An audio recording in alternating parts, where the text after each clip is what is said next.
Maailman suurin rockibändi. Kaikki alkoi lehti-ilmoituksesta. Etsitään miehiä parhaassa iässä. Opisto järjesti kurssin miehille, joiden unelma oli saada esiintyä lavalla yleisön edessä rockia soittaen. Ilmeisesti se oli monen unelma, sillä kurssin alkaessa perustettiin maailman suurin rockibändi. 30 muusikkoa yhtä aikaa lavalla luo soundin, jota yksikään 60-luvun hippibändi ei pystynyt saavuttamaan. Uusia suunnitelmia, uusia tavoitteita on bändin ikuinen motto. Tutustuakseen juuriinsa, bändi matkusti kiertueelle Liverpooliin, ottaakseen osaa Matthew Street-festivaaleille, joka järjestetään The Beatlesin kunniaksi. Siellä he esiintyivät Merseyjoen rannalla, Old Docks-sataman lähellä sijaitsevalla Pierhead Main Stagella, joka on tapahtuman päälava.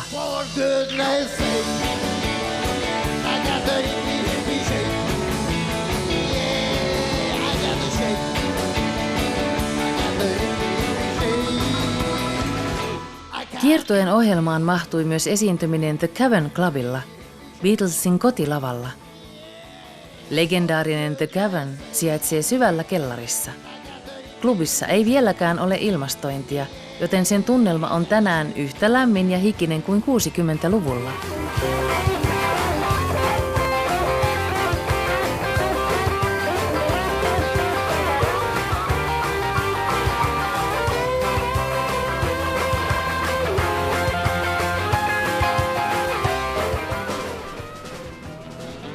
Yksi bändin tavoitteista on ollut oma teatterishow. Näin syntyi 50-luvun show The Golden Age of Rock and Roll, joka esitettiin Vaasan kaupungin teatterissa.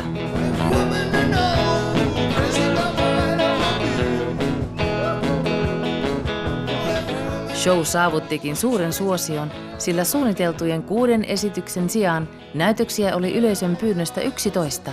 Yli 4000 henkilöä näki shown.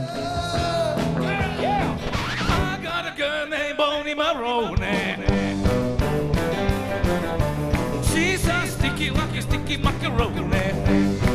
Tell Laura I love her. Tell Laura I need her. I gotta keep a rocking, get my hat on the rack. I gotta boogie woogie like a knife is in my back. So be my guest, you got nothing to lose. Won't you let me take you on a sea cruise?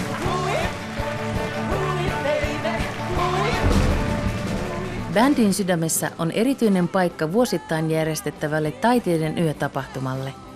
Joka vuosi Gubrokkana miettii, mitä yllätyksellistä se voisi tarjota yleisölleen, mitä ei ole aiemmin tehty. Tarjotakseen ainutkertaisia elämyksiä yleisölleen ovat he rakentaneet esiintymislavan toinen toistaan yllättävämpiin paikkoihin, kuten veden päälle tai parkkitalon katolle. Näissä konserteissa on ollut arviolta 70 000 kuulijaa. Miksi niin moni tahtoo nähdä juuri heidät? Johtuuko se siitä, että bändi on niin erilainen? Yllättävä, suurin, vanhin? Vai muistaako yleisö omat unelmansa ja visionsa nähdessään lavalla nämä miehet, jotka uskalsivat vastata lehti-ilmoitukseen ja tehdä unelmastaan totta? Vai voisiko olla niin, että yleisö vaan pitää heidän musiikistaan? Vaikea kysymys. Mitä sinä luulet?